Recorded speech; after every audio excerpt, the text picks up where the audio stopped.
Assalamualaikum warahmatullahi wabarakatuh. Perkenalkan, nama saya Dimas Eka Putra, NRK 521300101. Saya dari kelas Kecerdasan Bisnis E. Di sini saya ingin menjawab beberapa review question dari buku Decision Support and Business Intelligence System. Langsung saja. Yang pertama ialah section 1.2. Sebutkan komponen dan penjelasan dari Business Pressure Response Support Model.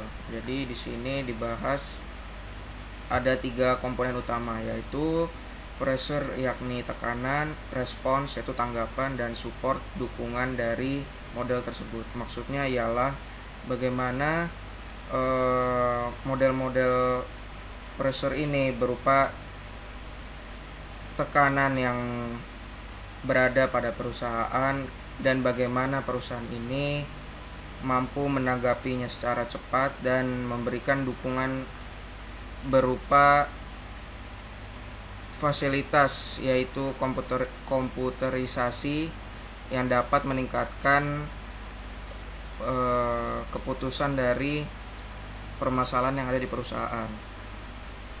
Kemudian, apa faktor utama dalam perbisnisan saat ini? Ada 4 faktor utama, yaitu market related, di mana market related ini berupa persaingan yang kuat, ekspansi pasar global, adanya pasar elektronik, metode pemasaran yang inovatif, juga permintaan transaksi secara real time. Terus yang kedua juga ada konsumen demand related. Jadi di mana di sini menekankan kepada konsumen sehingga adanya inovasi-inovasi perubahan yang sering terjadi, baik itu produk maupun layanan, kemudian cepat lambatnya pengiriman hingga loyalty customer. Terus yang berikutnya ada teknologi related, di mana ini mengedepankan pada inovasi yang bergantung pada teknologi, produk dan layanan yang lebih baik, juga informasi yang semakin meningkat. Dan terakhir ialah societal, di mana ini berhubungan dengan mungkin adanya peraturan pemerintah yang mengatur, terus tenaga kerja dan tanggung jawab sosial. Yang berikutnya adalah aktivitas utama apa yang biasanya organisasi lakukan.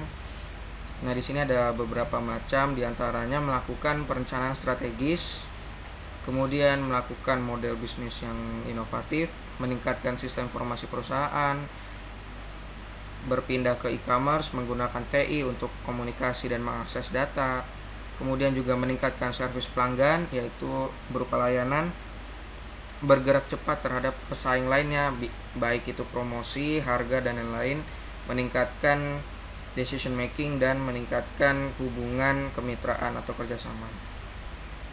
Nah, langsung aja berikut ke section 1.3. Sebutkan 3 peran utama bagian manajerial dan contoh beberapa kegiatannya di tiap perannya. Nah, di sini ada 3 peran utama. Yang pertama ini ada interpersonal activities, di mana ini seperti komunikasi secara personal, biasanya antar petinggi dengan bawahannya, atau bisa jadi penghubung atau pihak ketiga. Terus kemudian ada informational activities. Nah, ini biasanya untuk memonitoring, disseminator, maupun juga juru bicara dari perusahaan tersebut. Terus yang terakhir ini ada decisional activities. Nah, ini contohnya seperti putusan yang diambil oleh pengusaha, terus memutuskan alokasi sumber daya yang diambil maupun negosiasi yang sedang terjadi. Nah, berikutnya, mengapa ada yang berpendapat bahwa manajemen sama dengan pengambilan keputusan? Sebenarnya mungkin mirip-mirip, cuman ada beberapa yang berpendapat bahwa pengambilan keputusan ini biasanya dinilai lebih konsisten dan merupakan komponen paling penting dari manajemen itu sendiri. Namun pada saat faktanya banyak juga yang sudah ditetapkan peran manajerial ini selain sebagai pengambil keputusan. Nah, berikutnya pertanyaannya, jelaskan 4 langkah manajer dalam mengambil keputusan. Nah, yang pertama ini jelas, define the problem, jelaskan masalahnya. Misalnya situasi yang mungkin berhubungan dengan beberapa kesulitan maupun kesempatan yang ada. Terus yang berikutnya, membangun sebuah model yang menggambarkan masalah di dunia nyata. Jadi benar-benar real case-nya bagaimana. Terus kemudian mengidentifikasi kemungkinan solusi untuk permasalahan yang ada dan dicarikan solusinya. Dan yang terakhir itu jelas membandingkan, memilih dan merekomendasikan solusi yang paling tepat untuk permasalahan tersebut. Langsung ke section 1.4. Bagaimana kemampuan komputasi berkembang dari waktu ke waktu. Aplikasi komputasi ini sebenarnya sudah berkembang sejak lama dari tahun era 90-an, yang dulunya sebagai pengolah transaksi dan monitoring, sekarang tidak hanya melakukan dua itu, sekarang bisa menjadi analisator masalah dan solusi berbasis aplikasi dengan menggunakan teknologi berbasis web ataupun intelligent business tool seperti data warehousing, data mining, dashboard, dan pengambilan keputusan yang modern lainnya. Jadi sudah menjadi prioritas utama sistem komputasi ini dalam membantu tugasnya para manajer pada umumnya. Sebutkan beberapa kemampuan komputasi yang bisa memfasilitasi pengambilan keputusan bidang manajerial. Nah, ini kemampuannya ada banyak. Di antaranya ini jelas perhitungan cepat, komunikasi dan kolaborasi yang berkembang, meningkatkan produktivitas untuk membernya, pengelolaan data warehouse, data management, adanya quality support dan agility support, yaitu kelincahan dalam mengakses datanya, memperluas limit ini maksudnya batasan dari manusia dalam mengolah dan mengakses informasi, terus menggunakan web, dan kemampuan dalam mengakses informasi di mana saja dan kapan saja. Nah, berikutnya bagaimana komputer dapat membantu limit-limit dari manusia tersebut. Komputer ini lebih super karena bisa menyimpan dan mengakses serta memproses sejumlah informasi yang besar yang tidak biasa dilakukan oleh manusia ketika mengingat-ingat sesuatu yang hanya bisa long term dan short term memory.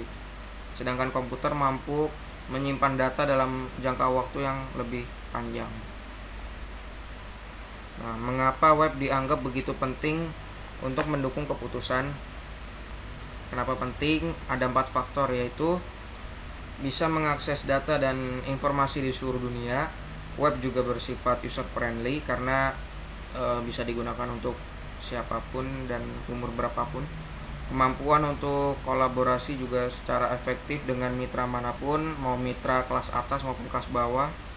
Kemampuan dalam mencari sesuatu secara cerdas. Nah, maksudnya di sini ketika kita menggunakan search engine untuk menemukan informasi yang dibutuhkan secara tepat dan akurat. Lanjut ke section 1.5. Nah, apa maksud dari keputusan terstruktur, tidak terstruktur, dan semi terstruktur? Kemudian beri contoh 2 masing-masing. Keputusan tidak terstruktur ini secara resmi tidak melalui fase-fase yang rumit seperti keputusan terstruktur. Misalnya memilih cover majalah perusahaan, terus mengoperasikan helpdesk. Yang berikutnya keputusan terstruktur. Keputusan yang diambil benar-benar dipertanggungjawabkan dan strategis. Misalnya memilih strategi investasi yang optimal bagaimana dan memilih warehouse yang tepat. Dan yang terakhir ini keputusan semi terstruktur, di mana ini berada di antara keduanya, baik tidak terstruktur dan terstruktur. Misalnya menetapkan anggaran pemasaran untuk konsumen dan melakukan analisis modal. Nah, tentukan pengendalian operasional, kontrol manajerial, dan perencanaan strategis. Berikan 2 contoh masing-masing. Sama mungkin pengendalian operasional, di mana pelaksanaan atau pengeksekusian secara efisien dan efektif dari tugas-tugas yang ada. Misalnya scheduling backup komputer dan planning untuk tiket karyawan kebersihan. Jadi levelnya level operasional. Kemudian kontrol manajerial ini akuisisi dan penggunaan sumber daya yang efisien untuk mencapai visi perusahaan. Kontrol ini penting karena untuk menunjang visi tersebut. Misalnya mempekerjakan seseorang yang sedang magang dan memonitoring program periklanan. Dan yang terakhir, perencanaan strategis. Menentukan tujuan dan kebijakan jangka panjang untuk alokasi sumber daya. Misalnya, pemilihan produk yang akan dikembangkan dari berbagai jenis dan memutuskan apakah harus menyewa programmer untuk dikembangkan aplikasinya atau tidak, atau melalui orang dalam maksudnya. Dan yang berikutnya, apa itu 9 cells of the decision framework? Jelaskan masing-masing. Nah, masing-masing dari 9 sel ini menggambarkan kombinasi dari satu tingkat terstruktur keputusan dengan satu jenis kontrol atau kendali manajemen. Jadi di sini ada 9 kotak-kotak di mana ada struktur, semi struktur dan tidak struktur, juga dari tipe keputusannya yaitu level operasional, manajerial dan strategis. Nah, di sini juga kita bisa lihat bahwa untuk terstruktur dan operasional salah satunya ini bisa dilihat account receivable, ada account payable dan order entry. Jadi lebih ke arah transaksinya ini bagaimana. Nah, terus kemudian di keputusan manajerialnya ini lebih ke analisis, misalkan seperti budget analisis, forecasting short term, jadi lebih ke analisis dan pelaporannya bagaimana. Nah, terus untuk strategic planningnya ini lebih level atas, yaitu menentukan bagaimana tingkat finansialnya, investasinya bagaimana, terus warehouse-nya mau di mana, dan distribusi sistemnya itu mau seperti apa. Berlaku juga untuk yang semi struktur dan tidak terstruktur. Bagaimana komputer dapat memberikan dukungan untuk keputusan terstruktur? Semakin tinggi tingkat strukturnya memungkinkan untuk menganalisis yang tadinya itu abstrak dan mengklasifikasikannya ke dalam kategori tertentu. Untuk setiap kategori ini mungkin untuk dikembangkan melalui pendekatan solusi yang terstandar, biasanya dengan metode kuantitatif dan bisa diimplementasikan dalam perangkat lunak yang mudah diterapkan. Berikutnya ini apa itu ADS?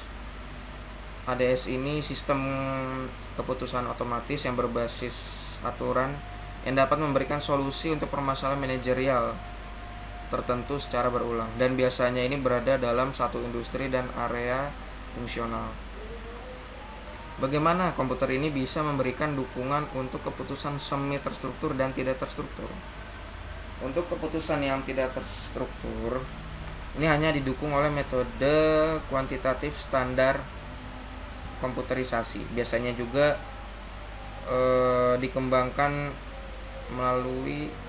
biasanya dikembangkan sesuai solusi yang diinginkan. Juga bisa bermanfaat dalam komunikasi dan kolaborasi teknologi dari pihak manajemen. Nah, kalau untuk semi terstruktur ini, karena ada di antara keduanya, dengan ilmu manajemen dia bisa membantu manusia dalam memutuskan keputusan terstruktur, dan dari sisi tidak terstrukturnya bisa melalui DSS untuk membantu kualitas informasi secara solutif. Yang terakhir, section 1.7 jelaskan BI. Business Intelligence ialah gabungan arsitektur, alat-alat, data, aplikasi maupun metodologi. Tujuan utamanya jelas untuk memungkinkan akses interaktif untuk data, memungkinkan manipulasi data, dan membantu analisis. Itu BI. Hampir mirip kayak DSS. Sebutkan dan gambarkan komponen utama BI. Ada 4. Data warehousing. Data warehouse ini berisi historical data yang sudah terorganisir dan terkumpul dari awal, sehingga end user hanya tinggal membaca dan memanipulasi isi datanya. Kemudian ada business analytic. End user hanya tinggal mengolah data warehouse menggunakan tools. Biasanya ini untuk mengquery data-data tertentu. Business performance management untuk memaksimalkan performa, monitoring, mengukur, membandingkan harga, keuntungan, biaya yang dikeluarkan, dan lain-lain. Jadi untuk meningkatkan performa dari bisnis itu tersebut. Terakhir itu ada user interface seperti dashboard. Dashboard sendiri kan biasanya digunakan untuk menampilkan data-data yang user ingin lihat. Jadi data-data tertentu. Sebutkan dan jelaskan manfaat utama dari BI yang terukur dan tidak terukur. Manfaat utamanya tentu pelaporan lebih cepat dan akurat, meningkatkan pengambilan keputusan, meningkatkan layanan pelanggan, serta pendapatan. Nah, yang terukur jelas yaitu peningkatan pendapatan, karena kita bisa menghitungnya lewat tools misalkan Excel atau program lainnya. Sedangkan yang lain butuh analisis lebih lanjut. Apa persamaan dan perbedaan utama dari DSS dan BI? BI ini menggunakan data warehouse. Kalau DSS bisa jadi tidak.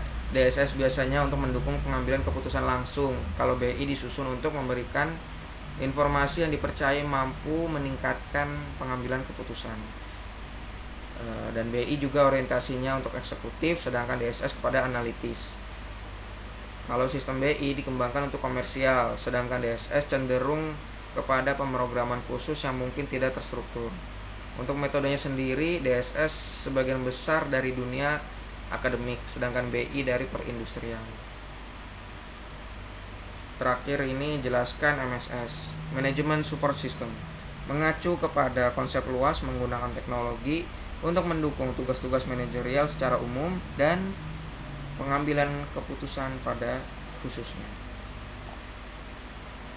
Ya, terima kasih untuk perhatiannya. Apabila ada salah kata mohon dimaafkan. Assalamualaikum warahmatullahi wabarakatuh.